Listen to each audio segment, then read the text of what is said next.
Here we're on the front of our Sonic by Venture. We're going to go through and do a technical walkthrough or tutorial like you would get with the technician on the date of delivery of the unit, and go through, touch on these components, give you some do's, don'ts, how everything works, and a few tips along the way. If you want more information on these items or other items, because your unit may have a different brand name on them, or these items may have deeper diagnostics I can go through, you can find that in our HAPS Helpful Hacks section on our YouTube channel. Make sure you like, follow, and subscribe for us. That's always greatly appreciated. We're going to start in the front here. We have our 7-way plug. 7-way plug transfers all of your lights, your turn signals, all that stuff over to the trailer from your towing vehicle.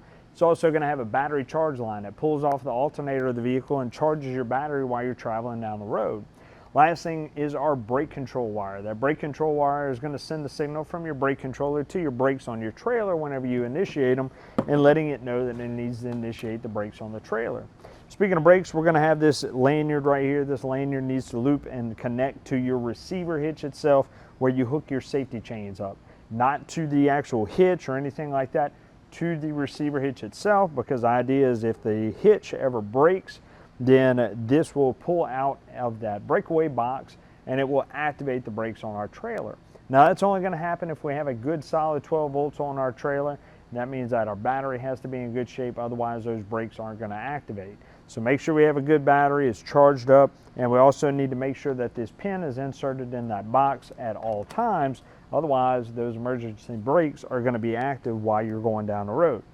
Next thing is our 12 volt powered ton jack right here with our stabilizer system. This is the BAL SS 5.1. We're going to go over more information on that right now. So this is our BAL stabilizer system 5.1. We can go ahead and hit the power button on there. Everything will light up. We'll notice the light lights up on that jack as well. When we're ready to go ahead and level out our unit, when we're ready to go ahead and operate our system, we'll start with just the tongue jack. We'll hit extend or retract. It will start blinking. We hold down ton jack and it will begin to operate that jack system. If we want to extend, hit extend.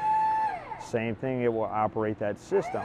Now, if we want to go ahead and operate all of the jacks, we can once again hit extend or retract, hit all stab jacks, and that system will start dropping down all of our jacks on our unit. Now these are just stabilizer jacks on our system. If we want to level our unit, we'll need to get those stacker blocks and put them under our tires to level it from left to right, and use our ton jack option to level it from front to back. These are stabilizers meant to stabilize your unit, not level it. If we use them to level it and try to lift this camper up off the ground or more than it should be, the weight rating will overbear those stabilizer jacks. It will bend them and break them, and manufacturers aren't going to participate in that kind of damage. You do have an override system on here. This little cap can be removed. You can put your crank handle in here and manually operate that. You also have some overrides using a crank handle on those stabilizer jacks as well to get you out of the jam in the event anything happens. You also have some directions and quick reference guide up here on the lid of your jack system. Behind that is our dual propane tanks. Our dual propane tanks have a dual propane regulator on them. We'll have both tanks on. We have that regulator, has a selector switch on it. We choose which tank we want to be our primary. We go ahead and use our propane. If that primary tank ever runs dry, it will automatically swap over to our secondary tank, kick in and start pulling off of that one. Now the tank that you have selected, it will show a signal on there, more likely red, letting you know that tank is empty. At which point you can turn that selector switch over to the other tank, and we can then refill that former primary tank or have it replaced. Behind that tank system is our battery storage as well as our battery disconnect. Our battery disconnect is used when we store our unit. When we store it unplugged, we want to turn that disconnect off so it doesn't drain the battery with the components on the inside. Whenever we are using it, anytime it is plugged in, we want that battery disconnect on in order to operate. On the driver's side, we're going to notice pass-through bay storage right here. We're going to notice that we have a little bolt sticking out of our stabilizer on each side. That is for our override on our system. We can take that rod, stick it on there, and manually operate that system if we ever have an issue with the motors on it. Moving further down the line, we have our vent right here. That vent is over our range hood. That's if we want to ventilate out while we're cooking. We do have two little tabs on here. We want to make sure they're open. That way that air can ventilate out If we want to go ahead and close them when we store it, keep any insects and stuff from building any nest in there, we can. We have our furnace exhaust. That's our Suburban furnace. It is 12-volt powered, and we use propane to heat that air. We'll go over that when we hit our thermostat on the inside for it. We have our 30-amp twist lock plug right here. We insert that, turn it to the right to lock it in, and there's a little retainment ring on there we want to go ahead and tighten up, keep kids from accidentally pulling it out, anything like that. We want to make sure we plug this in first, then plug it into our power pole to reduce arcing on this plug. We also want to make sure our AC system is off so we don't cause any surges to that appliance. Behind that, we have our city water connection. That's going to be used whenever we have a water hookup at the campground. We run our hose over here, hook it up, turn it on. That's going to supply water to our faucets on the inside of the unit. Below that, our hot and cold outdoor shower, and right under our J-wrap, we're going to see a red and blue line. Those are our low point drains. We use those when we winterize our unit, want to drain all the water out of it, put RV antifreeze in it. There's more information on that in your owner's manual or our videos on HAP's Helpful Hacks. All the way at the end over there, we have our black tank flush and our Fogatti water heater. We'll go over that tankless water heater system on the inside, but it is 12-volt powered, and it does run off of propane to heat that water. We have our black tank flush. We'll touch more on our sewage system right now. So down here we have our main dump valve with our gray tank and our black tank signified by the color of the handles. Our gray tank is our shower water and our sink water, fairly clean water. Our black tank is our sewage, everything from the toilet. So you have two different instances. Some campgrounds may not have dump sites, so you're going to have to keep both of these handles closed until you're ready to dump. And if we have a dump station at the campsite, we can actually have our hose hooked up and let that gray water run out all the time. It's just mainly water. You might have a little debris from your kitchen sink, but nothing much. You can let that water drain out constantly. Our black tank, however, no matter what, we need to keep that valve closed until we are ready to dump that. When we are ready to dump, we go ahead, once again, have our hose hooked up, we open that valve, and we let everything drain out. Well, we have that black tank flush connection up there. We're going to hook a water hose up to that, turn that water on. That's going to lead to a jet port on the other side of that tank and help push the debris and everything down to this valve and help flush out that tank and drain it out. When we're satisfied with our flush, we shut that system off on the black tank flush and we shut our valve right here. We go to the toilet, we put in several gallons of water by holding that pedal down, and we want nice clean water in that tank, several gallons, to make sure that any debris that might be left in there doesn't dry up. Then we add our chemicals in there. We always want to make sure we have water in that tank because, of course, putting sewage in there, that stuff, the solids can dry up. We want to make sure they deteriorate, so then of course we're adding those chemicals in there so it helps break everything down and it flushes out easier. So always remember, black tank closed, gray tank can be open as long as we have that drain hose. Now that's how your owner's manual is going to tell you to do it. Not much different, but a few little tips and tricks in our how to flush out your black tank series on the HAP's Helpful Hacks section. A few pro tips there.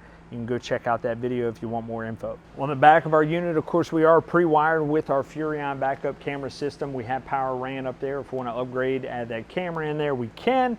If we go ahead and turn our running lights on our towing vehicle, that'll initiate the power for that camera so we can see behind us while we're traveling or while we're backing up. Over in the bottom corner, we have our satellite and cable hookups there. On the end of our bumper there, we have some plastic caps. We pull those off and store our sewer hose in there if we wish, and of course we have our spare. Now there's no factory provided ladder on the back of this unit to be able to gain access to the roof, but you need to get a ladder, a frame ladder, whatever, and gain access to that roof and check the sealants and your rubber every 60 to 90 days. We also need to include the sealants around our trim, our lights, anywhere where you saw a hole put in your unit, we're going to have sealant around that as well. We need to check it for any cracking, peeling, or deterioration. We need to clean it, and we need to reseal over it. If we don't, we can allow water intrusion, which can decay our unit. Manufacturers don't participate in that kind of repair. It is customer responsibility, customer maintenance, to take care of that sealant. It's in your owner's manual, suggested every 60 to 90 days. Now, even if you're under a cover, I highly suggest you do this. This is the number one most neglected thing that campers tend to forget about doing on their camper. We also want to check that rubber and clean it at least twice a year. I also want to check it after trips and see if any low-lying tree limbs might have poked any holes in it so we can go ahead and patch that up. On the passenger side of our unit, more pass-through bay access right here. In there, we're also going to have a switch that turns on our front cap lights. And we're also going to be pre-wired for that Lippert tire link system if we want to purchase a monitor and sensor for our tires. To monitor that, the power is already there. Once again, another stabilizer jack front and rear here on the passenger side. We also have our fresh fill tank right here. That is for our onboard water storage.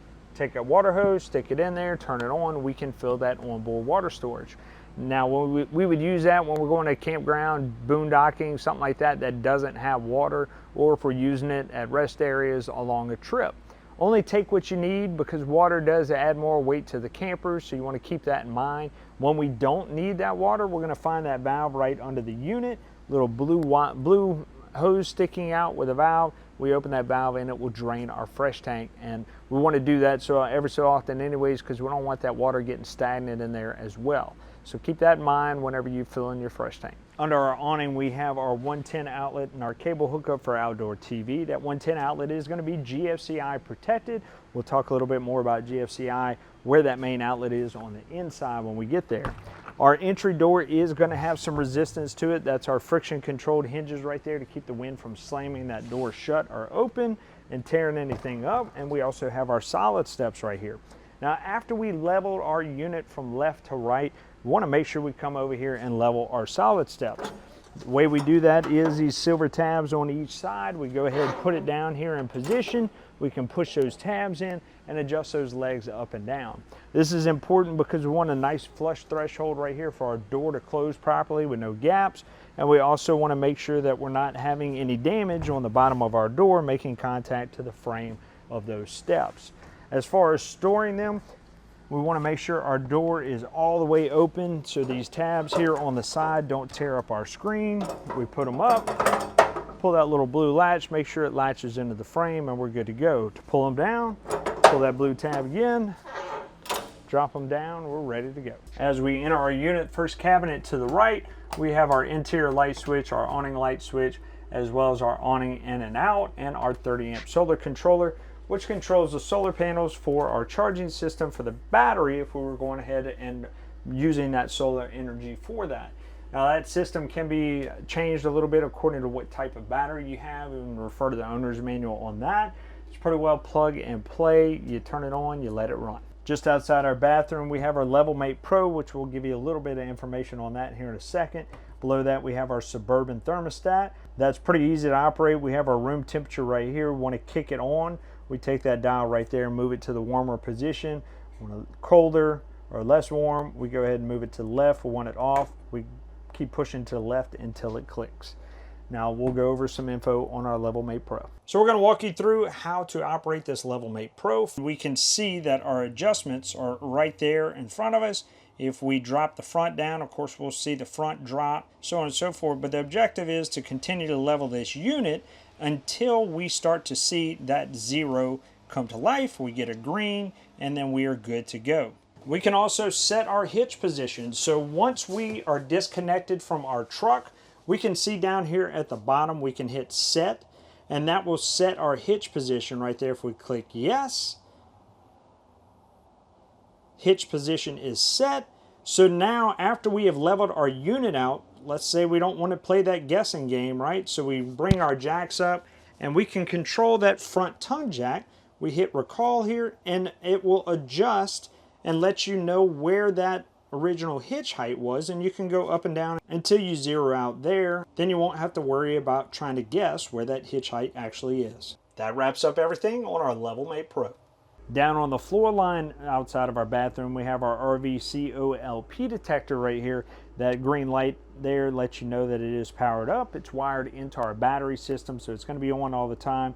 Safety device letting you know when there's cautious gases in our unit.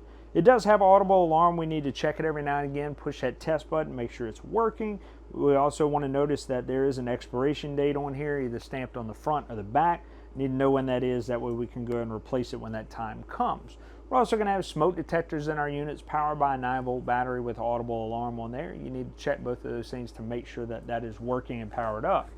Down here, we're going to have our 110 control center as well as our 12-volt center right here. That's going to control all of our 110 items, our 12 volt items for power. So we have an issue with any of those items, want to come over here, check them out. They're all labeled as far as what they go to, so pretty easy to find diagnostics.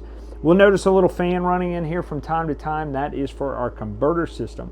Our converter is basically a battery charger. Anytime you're plugged into shore power, that converter system is going to be on and charging that battery as long as our battery disconnect is on, which of course it should be. In our bathroom, pretty cut and dry, we have our shower hot and cold faucet with an on-off on the shower head. That's used whenever we are dry camping somewhere, we don't have a sewer outlet, maybe we don't have fresh water except what's in our tank. So we're trying to conserve that water we're pulling from the tank and putting it into the gray tank. You can just clip that shower head at the switch up there and shut off that shower head in between lathering up and rinsing off, so we don't have to worry about trying to find that sweet spot every time on our faucets.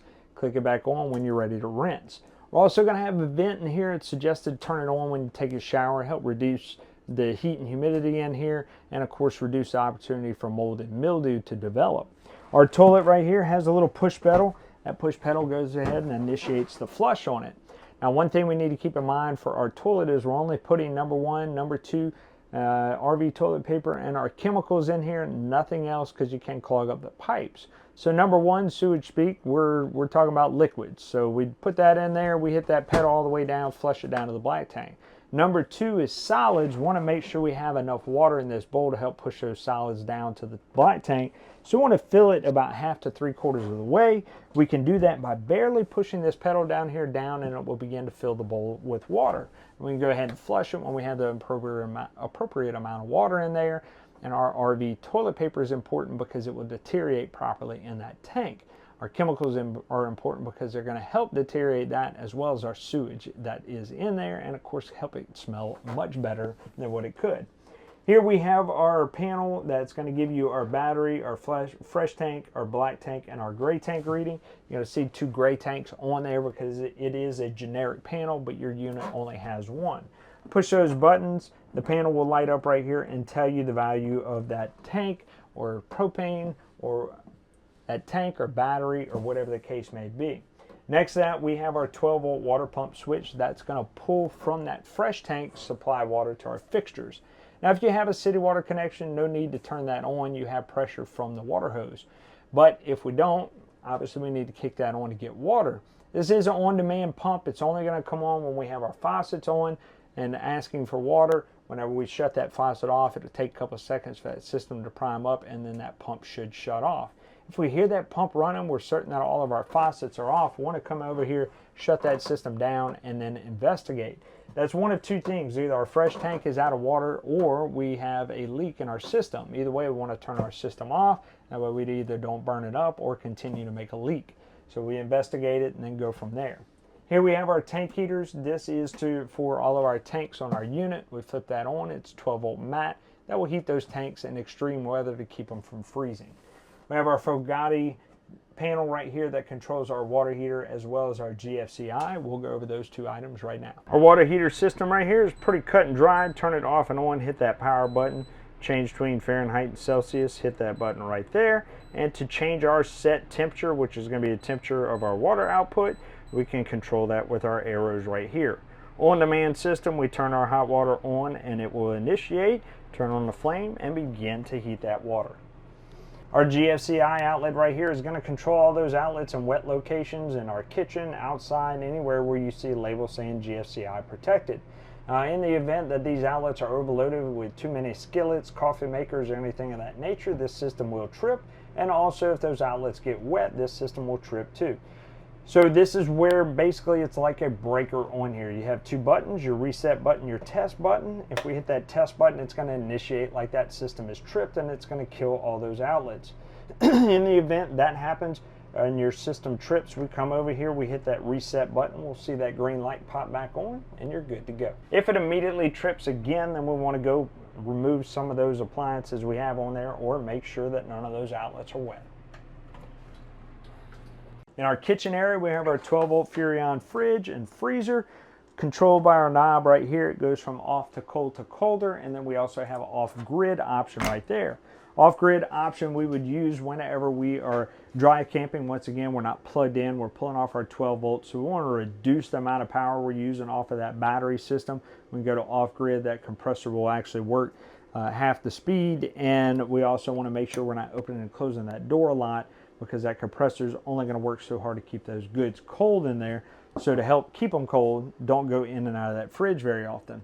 Now, important thing to remember about these is they don't have drain hoses in them. That means when we go to store it, we go to defrost our freezer, clean out our fridge, we're probably going to have some water, puddles of water probably in the freezer, and a little bit of residual in our fridge. We need to wipe all that stuff out, make sure it doesn't leak out and damage our wood components around our fridge, because manufacturers aren't going to cover that kind of damage. So it's important to do that as customer maintenance. We defrost and clean our fridge out properly.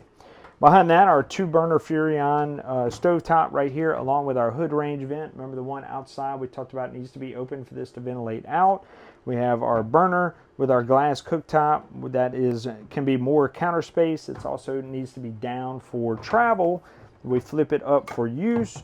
We go ahead and turn to our designated burner right there, and we push that knob down on the flame icon, and we go ahead and light our stovetop. Of course, our propane does need to be on in order for that to light. Now, key thing about propane is we can end up with getting air in our system on an RV. That is due to either we ran out of propane at one point on our tanks, we swapped them out, or when we stored our unit, we turned our tanks off, which is very common.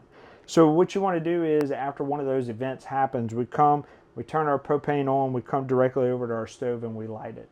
Now, it may take a couple seconds for this to light. It's not going to be right away because we're emitting the air out of that system, but keep holding that igniter down and striker until it actually lights, and let it burn for about 60 seconds. This has gotten the air out of the system, and then we can move forward with appliances like our furnace or our tankless water heater and reduce opportunity for those to go into an air mode due to air in the system and not lighting. Down below that, we have our 110 microwave, and then we also have our gas furnace down there at the bottom. That's where our heat will come out whenever that is used. Not too much to go over in our kitchen bedroom combination area. Our tabletop will fold down into more sleeping area. We remove the table, remove those 2 posts, take the table, sit it down on the bumpers. We can move our back cushions to more sleeping.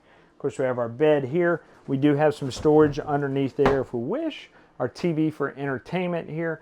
We're going to notice up there we have our 110 outlet. We also have our coax outlet for cable and satellite. Now, whether that cable is hooked up, it is also our antenna port as well. So we're going to use the antenna or cable when we scan for channels.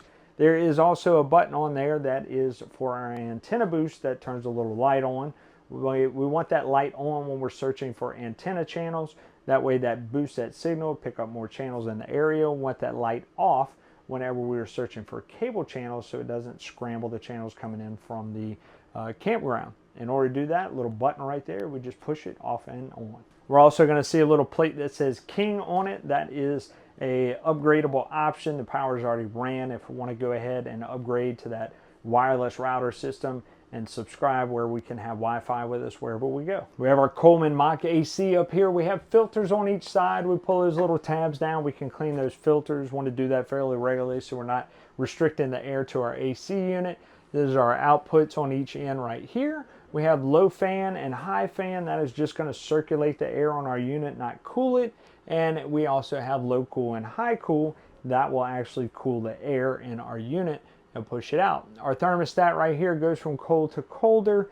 And then of course you'll see the heat ring on there too, that heat option, but that is not available unless you upgrade and add that heating element in that system. Well, we hope you found that resourceful, but wait, there's more information on our Great American RV YouTube channel. This channel right here, find the playlist Hap's Helpful Hacks. We go over different products in this unit and we'll take a deeper dive with more diagnostics, more information, as well as helpful tips when you're out camping.